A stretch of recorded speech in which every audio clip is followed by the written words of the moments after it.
तू? तेरी कितनी हिम्मत!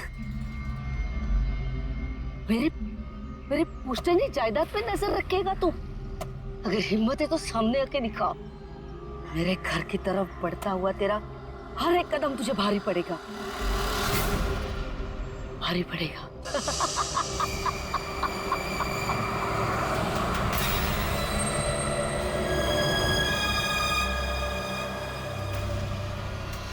यार यहाँ पे तो कोई भी नहीं दिख रहा, किससे पूछूं? इतना घना जंगल है, कोई साइन बोर्ड भी नहीं है यहाँ पे।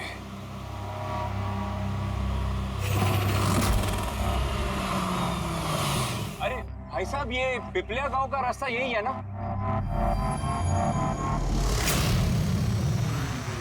अरे सुनो ना भाई साहब, अरे बड़ा अजीब आदमी है।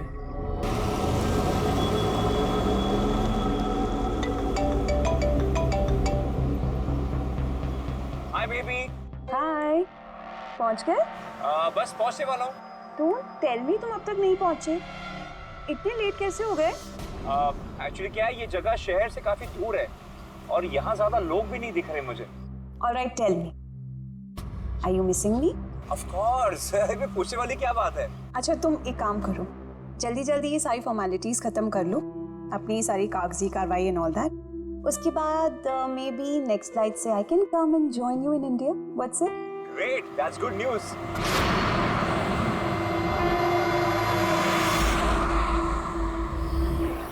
अच्छा बेबी, मुझे लग रहा है कि मैं पहुंच गया हूँ, वो मकान दिख रहा है मुझे। अरे ये गेट क्यों बंद है?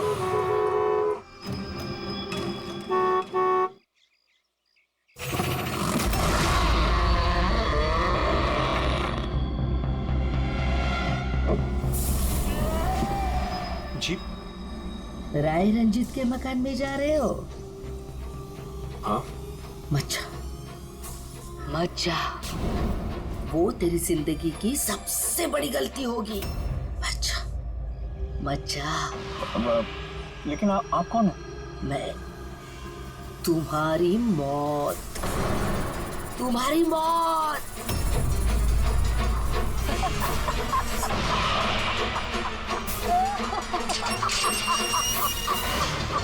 बुढ़िया, चल चल, ले जा। अच्छा वरना तू भी मरेगा, तू भी मरेगा। मत जा वरना तू भी मरेगा, तू भी मरेगा। नसीर साहब, आप राज साहब हैं? हाँ हाँ हाँ हाँ। आइए आइए। Hello Raj, Raj are you okay? कौन था? हाँ हाँ, अरे वंदना मैं ठीक हूँ, कोई नहीं था और मैं पहुंच गया हूँ। ठीक है, बंगले पे मैं कॉल करता हूँ तुम्हें। Okay okay, you take care. हाँ, I will speak to you soon. Bye bye bye.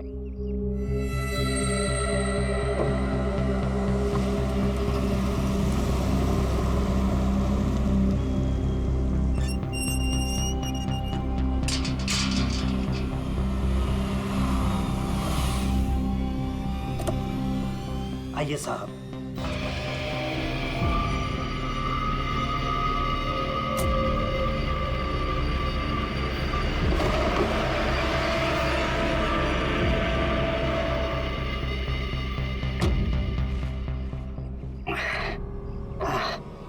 साहब, सफर में कोई तकलीफ तो नहीं हुई? नहीं, लेकिन वो औरत कौन थी? बुढ़िया औरत जो आपसे बात कर रही थी ना, लाली नाम है उसका, थोड़ी अजीब सी है। आपको उसकी बातों का बुरा तो नहीं लगा? नहीं, बुरा नहीं लगा मुझे, पर मुझे एक बात समझ में नहीं आई कि उस औरत ने मुझे यहाँ आने से मना क्यों किया। जाने दीजिए ना साहब उसकी बातों का, थोड़ी सी हिली हुई है, कुछ भी बकती रहती है। आप आइए, अंदर आइए।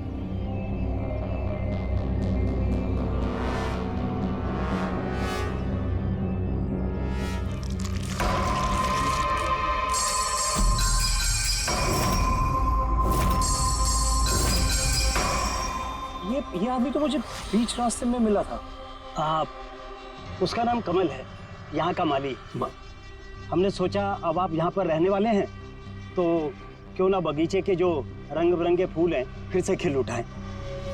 अच्छा, आइए साहब।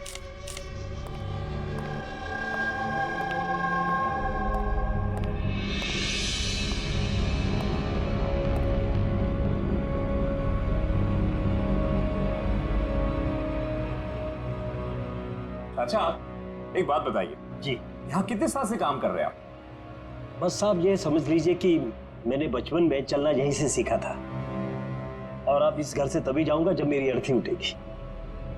साहब अब ये घर आपका है, कहीं आप मुझे नौकरी से निकाल तो नहीं देंगे? अरे नहीं नहीं नहीं चाचा, ऐसे कैसे बात कर रहे हैं आप? ऐसी कोई बात नहीं, बिल्कुल बेफिक्र रहिए। और वैसे भी इतने बड़े घर की देखरेख आपके सिवा और कौन कर सकता है? हाँ वाकई में आप बहुत नेक इंसान हैं। आइए।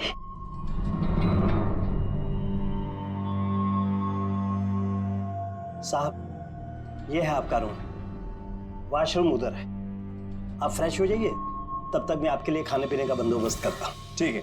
ठीक है साहब।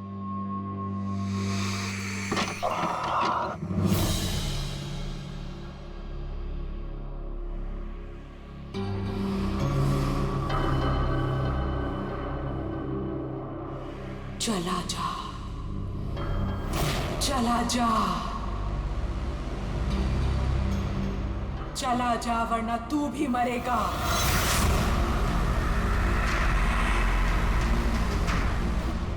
कौन?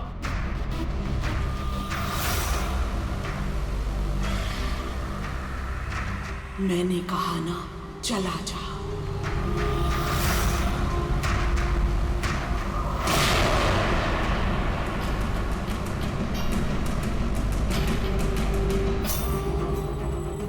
कौन है?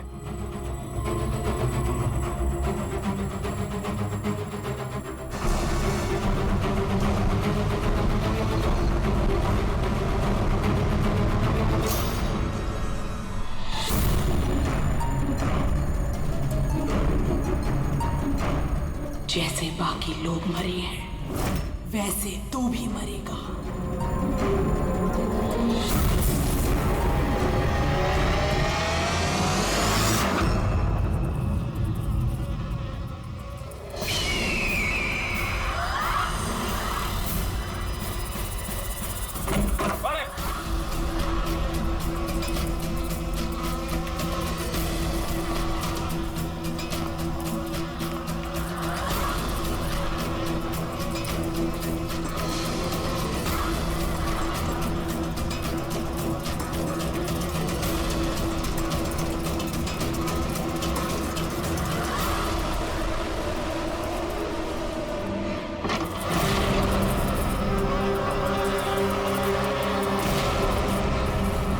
मधुमक्खी?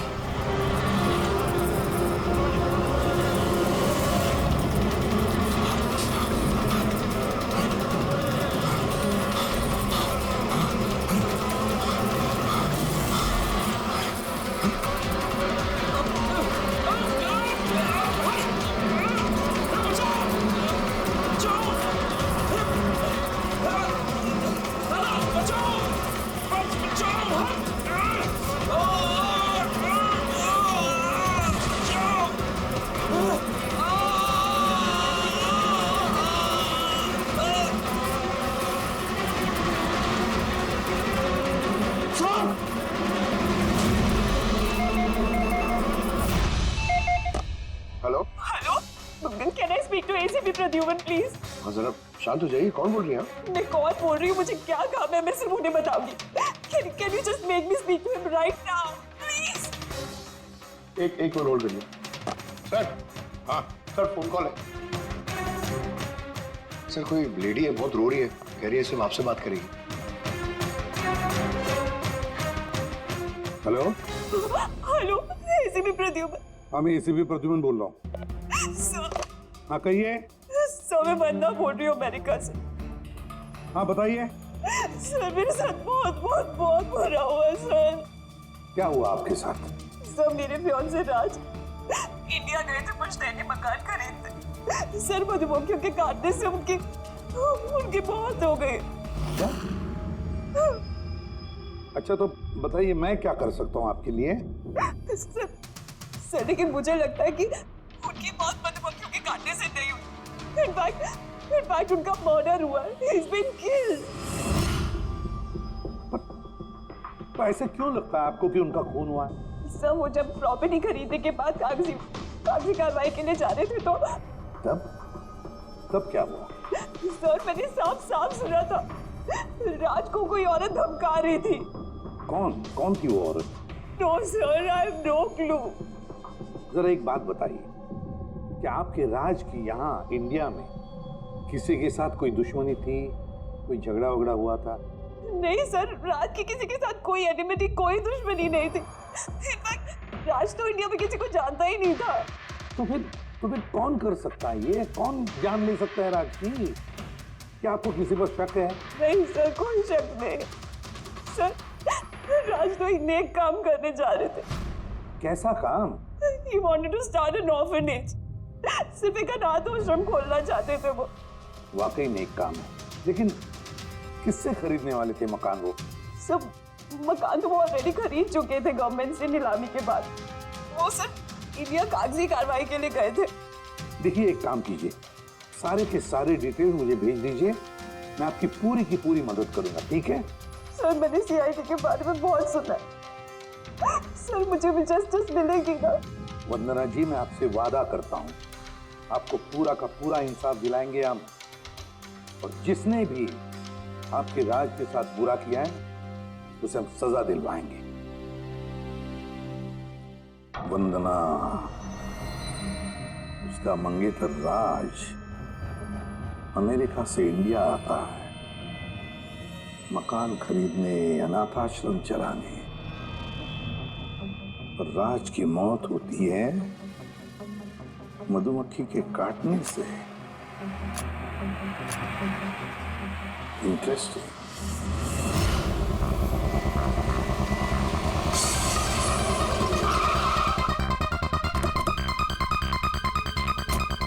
सर यही वही बंगला है जो राज ने सरकार से नीलामी में खरीदा था।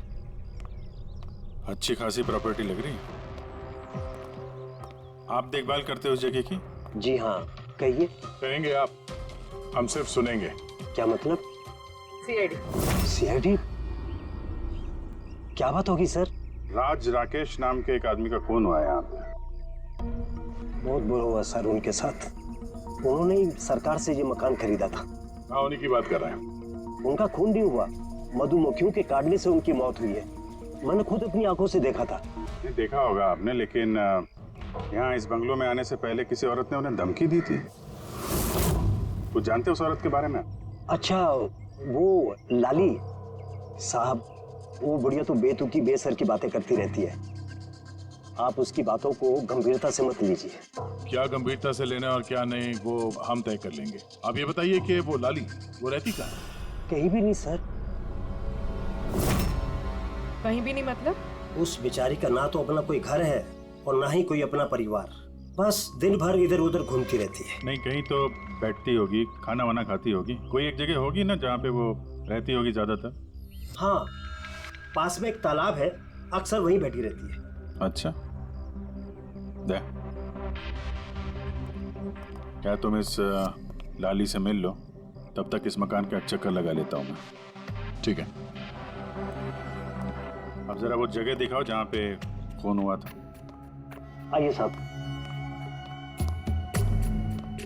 राज साहब यहाँ गिरे पड़े थे।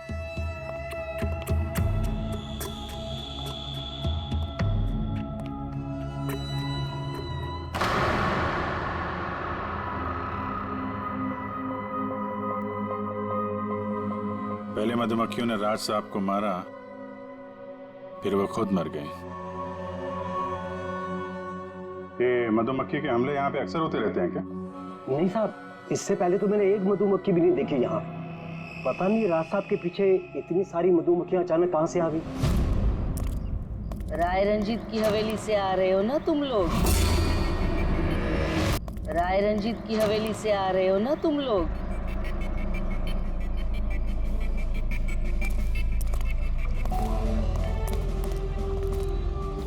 क्या कहा आपने? राय रंजीत के मकान से लौट रहे हो? आप कौन है? क्यों गए थे वहां? अपनी मौत को दावत देने गए थे? सर लगता है ये लाली है। आप लाली हो ना? हाँ, तुम्हें किसने बताया? तुम्हें राय रंजीत के जासूसों ने यहाँ भेजा है? हाँ, उन्होंने ही भेजा है ना यहाँ पे। कौन कौन राय रंजीत? सांप था वो, सांप। उसने मेरी दादी को धोखा दिया, उन्हें अपने ही घर से धक्के मार के निकाल दिया। निकालो इसे बाहर। छोड़िए मुझे, मुझे मेरे घर से मत निकाल, मुझे मेरे घर से मत। शर्म आनी चाहिए तुम्हें रंजीत, तुम अपनी खुद की भाभी को घर से बाहर निकाल रहे हो। कम से कम अपने भैया का तो लिहाज किया होता। अरे उनका क्या लिहाज करना, उन्होंने खुद ही तो अंगूठा लगाकर ये घर मेरे नाम किया है। तूने उन्हें शराब पिलाकर धोखे से अंगूठा लगवाया था। अब क्यों किया, कैसे किया, इस गहराई में जाने से क्या फायदा। समझने वाली बात तो ये है कि ये मकान अब मेरा है और तू सड़क पर आ गई है। चलो निकालो इसे यहाँ से। तेरे हिस्से में ना सिर्फ घर नहीं आया है, एक मकान आया है, एक ऐसा मकान जिसके हर कोने में मेरी बदुआएं गूंजेगी। मैं तुझे श्राप देती हूँ, सिर्फ तू ही नहीं, इस घर का जो भी मकान मालिक बनेगा वो जिंदा नहीं बचेगा। मौत का खेल होगा यहाँ, मौत का खेल। अब तक कितने लोग मरे? वो सब लोग मर गए जिन्होंने वो मकान खरीदना चाहा। तुम लोग वो घर मत खरीदना, तुम भले लोग लग रहे हो, वरना तुम्हारी बीवी विधवा हो जाएगी।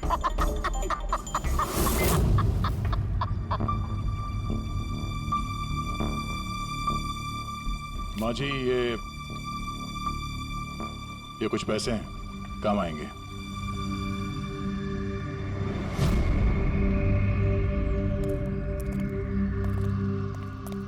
सर, लगता नहीं है इसका राज की मौत में कोई हाथ है। ये तो खुद बेचारी सदमे और विश्वास में लग रही है। हो सकता है राज की मौत कोई मर्डर ही ना हो, कोई हादसा हो।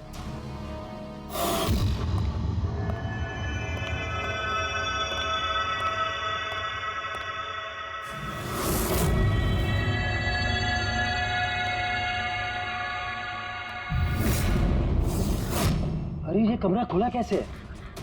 ये तो बंद था। एक मिनट रुको,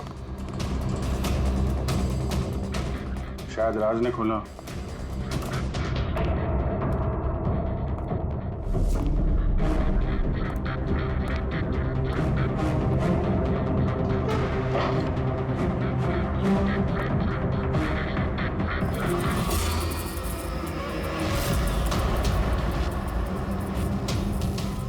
ये है तो छत्ता यहाँ पे। इधर आ। जी सर। ये है मधुमक्खी का छत्ता। अरे मैं पहली बार देख रहा हूँ साहब। तो ये राज यहाँ इस स्टोर रूम में क्या करने आया था? साहब शायद बंगलू देखने आए होंगे। अच्छा, और उस वक्त तुम खाना लेने गए थे? जी सर।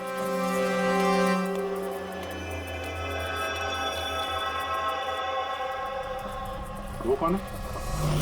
वो कमल है साहब, यहाँ का माली। जब राज साहब की मौत हुई थी तो ये था यहाँ पे? जी हाँ था। कमल, इधर आओ, साहब बुला रहे। जी सर। कमल, जब राज साहब की मौत हुई थी तो यहाँ आसपास किसी अनजान आदमी को देखा था तुमने? कोई अजीब सी घटना हुई हो? नहीं साहब। तो ये छत्ता यहाँ पे है तो तुम्हें कुछ काम करने में परेशानी नहीं होती? मधुमक्खी ने काटा नहीं तुमको कभी? नहीं सर, मधुमक्खी तो तब काटती ना जब यहाँ कोई छत्ता होता। पहले तो मैंने छत्ता यहाँ देखा ही नहीं साहब। क्या बात कर रहे हैं? हाँ साहब, मैंने आपसे पहले कहा ना कि इससे पहले इस घर में हमने एक मधुमक्खी भी नहीं देखी। कमाल है, फिर ये छत्ता आया कहाँ से? और मधुमक्खियों ने राज को ही क्यों काटा? ये तो कोई एक्सपर्ट ही बता सकता है। आसान के क्या पता चला राज की मौत के बारे में? मौत कैसे हुई? बस इसकी मौत मधुमक्खियों की वजह से हुई है। यार तुझे पूरा यकीन है राज की मौत मधुमक्खियों की वजह से ही हुई है? हाँ बॉस, ये डॉक्टर ने जो रिपोर्ट बनाई है मैंने वो भी देख ली, इस राज का अच्छी तरह से चेकअप भी कर लिया। मुझे पूरा यकीन है राज की मौत मधुमक्खियों के डंक के जहर की वजह से ही हुई है। सर, बचपन में मुझे मधुमक्खी ने काटा था, मैं तो जिंदा हूँ। हाँ सालूम के साहब, पंकज पे जहर का असर क्यों नहीं हुआ? नहीं, पंकज को मधुमक्खी ने काटा था, मधुमक्खियों ने नहीं काटा था। बॉस, अगर एक दो मधुमक्खी काटे तो बात समझ में आती है, लेकिन सैकड़ों मधुमक्खियां अगर हमला कर दे तो इट्स इम्पॉसिबल। मधुमक्खियों के डंक से साळुंखे कहता है कि राज की मौत मधुमक्खियों के डंक से हुई है, मधुमक्खियों के जहर से। और राज की मंगेतर वंदना कहती है कि राज का खून हुआ है।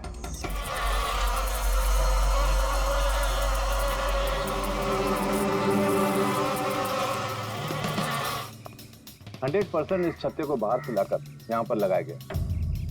मधुमक्खी के छत्ते को किसी और जगह से लाके किसी और जगह लगाया जा सकता है? इतना आसान है? इतना मुश्किल भी नहीं। शहद के व्यापार के लिए अक्सर ऐसा किया जाता है। आप बता सकते हैं कितने दिन पहले इस छत्ते को यहाँ पे लगाया गया? ज्यादा दिन नहीं, लगभग 2-3 दिन। सर, अगर मान भी ले कि खूनी ने ये छत्ता यहाँ पर इसलिए लगाया था कि वो राज को मार सके, लेकिन उसे कैसे पता था कि ये मधुमक्खियाँ राज पे ही हमला करेंगे, किसी और पे नहीं? मधुमक्खियाँ बिना वजह किसी पे भी डंक नहीं मारती, क्योंकि डंक मारने के बाद उनकी खुद की भी मौत हो जाती है। तो ऐसी क्या चीज है जो उन्हें उत्तेजित करती है अटैक करने के लिए? देखिए, जब उन्हें लगता है कि सामने वाले इंसान से उन्हें कुछ खतरा है। अच्छा केदार साहब, ऐसा हो सकता है क्या कि मधुमक्खियों को ट्रेन किया जा सके कि वो किसी एक आदमी पे हमला करें? कैसी बातें करते हैं अभिजीत साहब, ये मधुमक्खियाँ शार्प शूटर नहीं कि कोई भी इन्हें कह दे कि फला फला को डंक मारकर आ जाए। अच्छा, आपने अभी भी कहा कि ये मधुमक्खी किसी को काटने के बाद ये खुद भी मर जाती है, तो ऐसी क्या मजबूरी है कि वो किसी को काटती है? जरा डिटेल में समझाएंगे? मधुमक्खी जब भी किसी को डंक मारती है तो फेरोमोन नाम का एक गंध छोड़ती है, जिससे कि बाकी मधुमक्खियां सचेत होकर सब मिलकर उस पर हमला कर देती हैं। इसीलिए मैंने पहले भी कहा था, मधुमक्खियां बिना वजह किसी पे भी हमला नहीं करती। जरूर राज ने मधुमक्खी के छत्ते के साथ कुछ छेड़खानी की होगी। सर, खूनी को कैसे पता था कि राज इस छत्ते के साथ छेड़खानी करेगा? कहीं ये मौत वाकई हादसा तो नहीं? नहीं पूर्वी, राज के आने के ठीक 2 दिन पहले इस छत्ते को यहाँ पे लगाना ये कोई संयोग तो नहीं हो सकता। सर, राज की मौत के बाद ये घर वंदना के नाम हो जाएगा, कहीं इन सबके पीछे वंदना तो नहीं है? वंदना इंडिया कब आ रही है? What nonsense! How could you even think like that? आप ऐसे कैसे सोच सकते हैं कि राज की मौत के पीछे मेरा हाथ हो सकता है? और फर्ज कीजिए कि राज की मौत के पीछे मेरा हाथ था, तो मैं आप लोगों को फोन क्यों करती? पुलिस तो ऑलरेडी ये केस क्लोज कर चुकी थी ना। देखिए, हम सिर्फ पूछ रहे हैं। वैसे राज जी के बाद ये मकान किसके नाम पे है? I don't know. राज ने गवर्नमेंट से मकान खरीदा था, तो शायद गवर्नमेंट को वापस मिल गया। मुझे अभी तक कोई नोटिस नहीं है। हाल फिलहाल में राज का किसी के साथ कुछ झगड़ा हुआ था? I have already told you that Raj एक नेक दिल इंसान थे और उनका किसी से दुश्मनी होना वाज इम्पॉसिबल। अगर मुझे पता होता कि राज की नेक दिली उनकी जान ले लेगी तो मैं उन्हें कभी इंडिया आने ही नहीं देती। ये अनाथ आश्रम खोलने का ख्याल राज जी के दिमाग में कैसे आया? राज खुद अनाथ थे, इसलिए वो दूसरे अनाथ बच्चों की फीलिंग समझते थे। वो अनाथ बच्चों को घर जैसा माहौल देना चाहते थे, और जैसे उन्हें पता चला कि गवर्नमेंट ये मकान नीलाम कर रही है तो राज ने सबसे ऊंची बोली लगाकर ये मकान खरीद ली।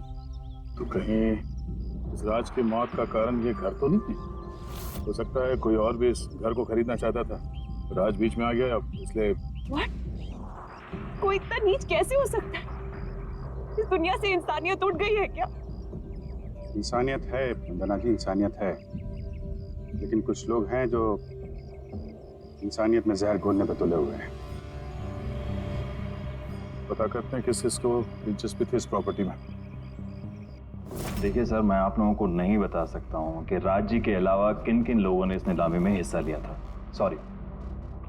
क्यों नहीं बता सकते? देखिए, ये सरकारी सर इंफॉर्मेशन है, ऐसे किसी के साथ शेयर नहीं कर सकता हूँ मैं। हम भी तो सीआईडी का ही काम कर रहे हैं।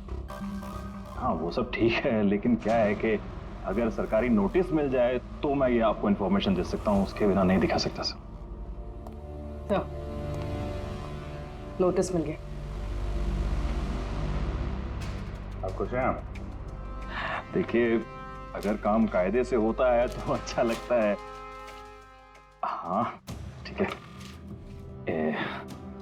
ये लीजिए, ये लीजिए। कुल मिलाकर सर 12 लोग थे जो इस बंगलो को खरीदना चाहते थे सर। सर इस बंगलो के पास एक्चुअली सरकार एक हाईवे बना रही है, इसलिए सब लोग बढ़ चढ़कर बोली लगा रहे हैं और हर कोई इस बंगलो को खरीदना चाहता है। अच्छा, ये राज जी की मौत के बाद अब ये मकान किसको मिलेगा? देखिए, राज जी ने कागजी कार्यवाही पूरी नहीं की थी, इसलिए नीलामी अब दोबारा से होगी और जो विजेता होगा उसको ये बंगलो मिल जाएगा। आई सी। और ये नई नीलामी कब होगी?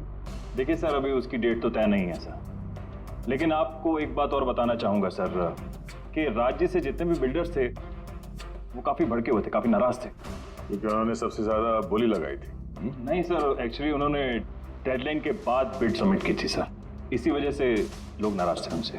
लेकिन अगर डेडलाइन के बाद उन्होंने बिड किया था तो सरकार ने एक्सेप्ट कैसे कर लिया? सर एक्चुअली वहां पर वो अनाथ आश्रम खोलना चाहते थे और सर अमेरिका से जो इंडिया का वक्त का फर्क है सर वो 9.5 घंटे का है, इसलिए सरकार ने वो बिड एक्सेप्ट कर ली थी। देखिए, अब घर तो उसी को मिलेगा जिसकी किस्मत में होगा सर।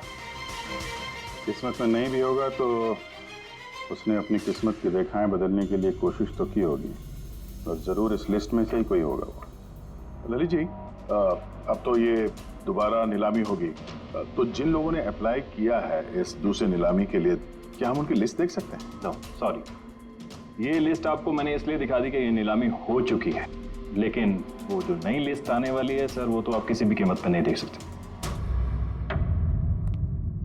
अरे अरे अरे अरे सारंग, तू क्या करने क्या जा रहा है यार? क्या सुन रहा हूं मैं? जो सुना है सही सुना बस। क्या सुना? रिजाइन हो रहा है तू? हाँ। क्यों क्यों? बस मेरा टाइम आ गया। क्या टाइम आ गया? 1 मिनट टाइम है यार अभी। अरे ये टाइम नहीं यार। तो फिर देखो, हर इंसान को लाइफ में एक न एक दिन रिटायरमेंट लेना पड़ता है ना, चाहे वो क्रिकेटर हो, म्यूजिशियन हो, कोई भी हो। मेरा भी टाइम आ गया, मैं भी रिटायरमेंट ले रहा हूँ। अबे कहाँ जा रहा है तू? ये देख लो। ये क्या है? देख लो देख लो। यार क्या तू कर रहा है सारुण? के समझ में नहीं आ रहा है ये एयर टिकट कहाँ जा रहा है? हाँ, लंदन। अरे वाह रे वाह। पंकज कैंसिल कर। नहीं कैंसिल नहीं होगा। अबे रिफंड मिल जाएगा, पैसे वापस मिल जाएंगे, कल की टिकट है, डोंट वरी। मुझे रिफंड नहीं चाहिए, मैं जा रहा हूँ वापस। यार तू ऐसे कैसे जाएगा? क्या हुआ क्या? अरे इतनी बड़ी गलती होगी कि शर्म आ रही है अपने आप पर। ऐसी कौन सी गलती हो गई? वो मधुमक्खियों वाला केस। मधुमक्खियों वाला केस? हाँ यार, हादसा नहीं है बॉस, वो खून है खून। यही मुझसे गलती हो गई। मधुमक्खी के एक्सपर्ट से बात हो गई तेरी? क्या बताया उसने? यार एक्सपर्ट से भी बात की, मैंने अच्छी तरह से चेक भी किया, तब मुझे पता पड़ा ये तो हादसा नहीं है, खून है। मधुमक्खियों को तो वो हथियार के तौर पर इस्तेमाल कर रहा है यार। सालों के सब वो किसे? देखो, मधुमक्खियां कब आती हैं इंसान के पास? जब उन्हें फेरोमोन की गंध आती, तभी ना। हाँ, जब उन्हें इंसानों से खतरा लगता है तब मधुमक्खियां इंसान के पास आती है, डंक मारती है। बस यार, यही मुझसे गलती हो गई। ये मैंने सोचा ही नहीं कि फेरोमोन तो बनाया भी तो जा सकता है ना यार। हाँ यार, फेरोमोन तो आर्टिफिशियली भी बनाया जा सकता है, लेबोरेटरी में, फैक्ट्री में। मतलब किसी ने ये आर्टिफिशियल फेरोमोन बनाया और वो किसी भी तरह से राज के शरीर पर लगा दिया, बस मधुमक्खियां आ गई और उस पर अटैक कर दिया। सड़क के उठ उठ उठ, पिपलिया गांव चला जा, वहां पे जहाँ पे राज का खून हुआ, राज का सारा सामान चेक कर, पता तो चले ये फेरोमोन वहां पर आया कैसे और किसने इस्तेमाल किया ये फेरोमोन राज पर। Yes boss. ये रहा सर, राज का सारा सामान इस सूटकेस में। ठीक है। सर एसीपी साहब बता रहे थे आप रिटायर होने वाले हो। कब है आपका लास्ट वर्किंग डे? आपके लास्ट वर्किंग डे से 1 दिन के बाद। मतलब नहीं आ रहा है। हाँ दया, एक काम करो, मैं बाहर जाता हूँ और तुम जो है ना, एक एक करके सामान मुझे बाहर पकड़ाओ, तो पता करते हैं कि कौन से सामान में फेरोमोन है। ठीक है सर? ये पकड़ेंगे आप? जरा रख लीजिए थोड़ी देर के लिए। दिखेगा ना बाहर? दिखेगा। मधुमक्खी है इसके लिए कह रहा था। अभिजीत हो तुम? हाँ। ये पूर्वी है। हाँ। ये दया। अरे दिख रहा है सर। चलिए चलिए चलिए चलिए, संभाल के सर, संभाल के। चलिए जी सर।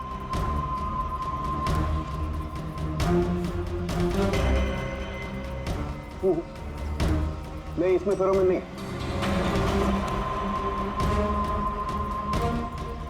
अरे सर संभल के। अरे कुछ नहीं, जिसमें फेरोमोन होता है उसी पे अटैक करती है।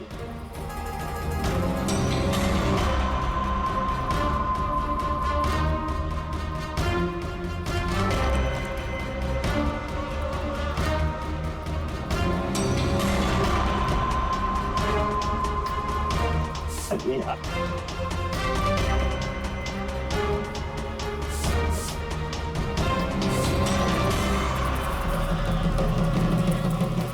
हरकत हुई, देखो देखो, अटैकिंग मूड में आई है ये मधुमक्खी, देखो। सर किसी ने राज के परफ्यूम में फेरोमोन मिलाया। अरे यार, ये मधुमक्खी ने मुझे काटा ना। सर आप निकलो यहाँ से। अरे यार, अरे पानी में जाओ, पानी में। पानी किधर है? अरे सामने उतर सर। अरे उधर कुआं है सर, जाओ ना। जाओ। अरे सर निकलो यहाँ से, जाइए सर।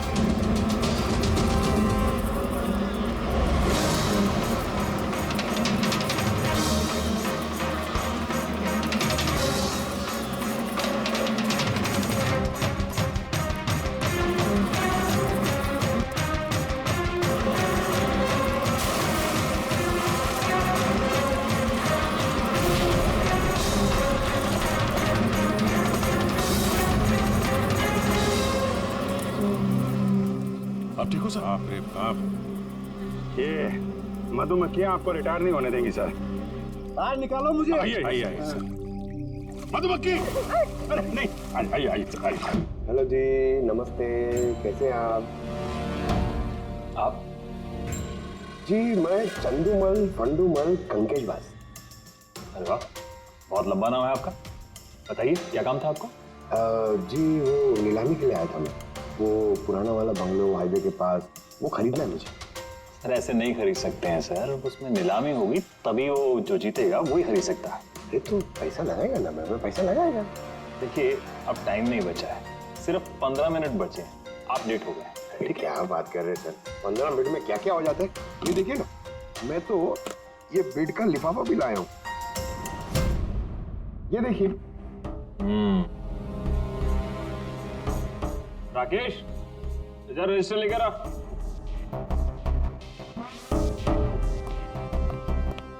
साहब को दो, एंट्री कीजिए सब। हाँ यहाँ पर एंट्री कर दीजिए। अच्छा,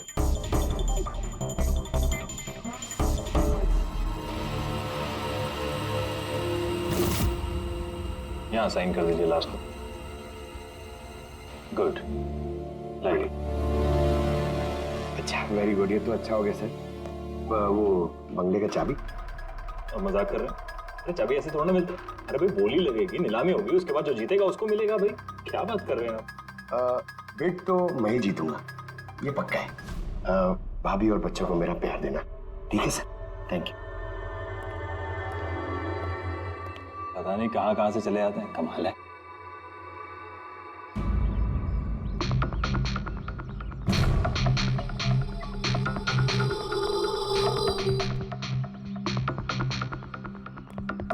क्या भाई साहब काम हुआ? सर ये देखिए, चंदूमल फंडूमल कंकेशवास का कमाल।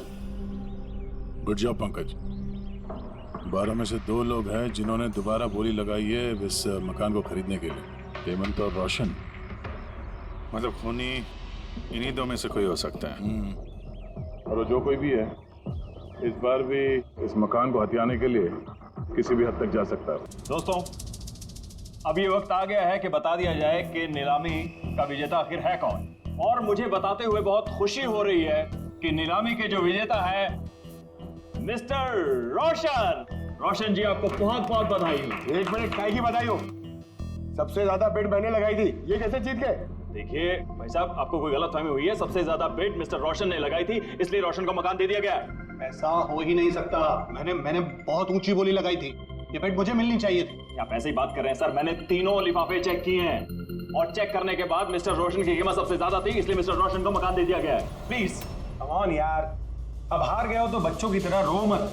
बिजनेस है, ऊंच नीच होती रहती है। बिजनेस में बेईमानी नहीं चलेगी। ये दिखाइए, आप पहले वो लिफाफे दिखाइए, मुझे अभी देखना है किसने कितने बिट करी है। दिखाइए दिखाइए दिखाइए, लाइए। मुझे भी चेक। नहीं नहीं नहीं, ये नहीं दिखा सकते, ये नियम के खिलाफ है। चीटिंग करना भी नियम के खिलाफ है। मैंने 7 करोड़ की बिट करी है। 4 करोड़ इनके अभी हेड ऑफिस से फोन आएगा और बोलेंगे कि मैंने सिर्फ 3 करोड़ लगाए। कोई फोन नहीं 4 करोड़ कम। आपके कहने से फोन आएगा। चलो उठाओ, फोन उठाओ तुम्हारा अभी। ये मुझे क्या करना है क्या नहीं करना है, ये आप मुझे नहीं बताएंगे। आप ललित जी, आप तो बड़े कायदे कानून की बातें किया करते थे और फोन भी नहीं उठा रहे हैं। भाई ये तो बहुत गलत बात है। आप ब्यूरो चलिए हमारे साथ। आप कहाँ खिसक रहे रोशन जी? आप हमें मिठाई नहीं खिलाएंगे?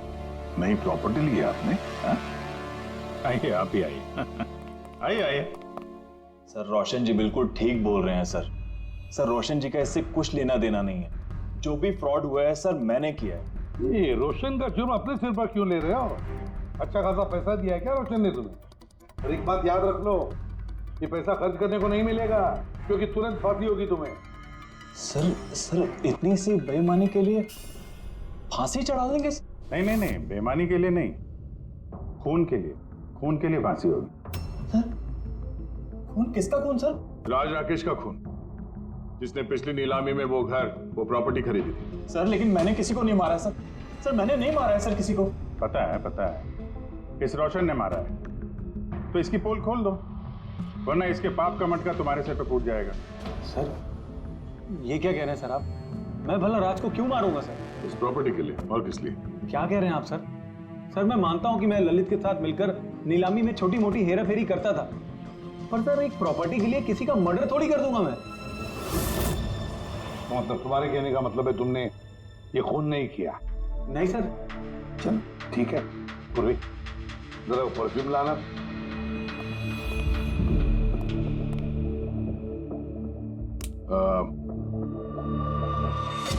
ये परफ्यूम छिड़क दूं? हाँ? बाहर मधुमक्खियों का छत्ता है, क्या बोलता है? Sir perfume? हाँ? आपकी मर्जी सर, लेकिन हमारे इस केस से परफ्यूम का क्या लेना देना सर? मुझे वाकई पता नहीं इस परफ्यूम का कोई इस केस से संबंध है। सर जी हम सच कह रहे हैं सर, राज्य की मौत से हमारा कोई संबंध नहीं है सर। ललित बिल्कुल ठीक कह रहा सर।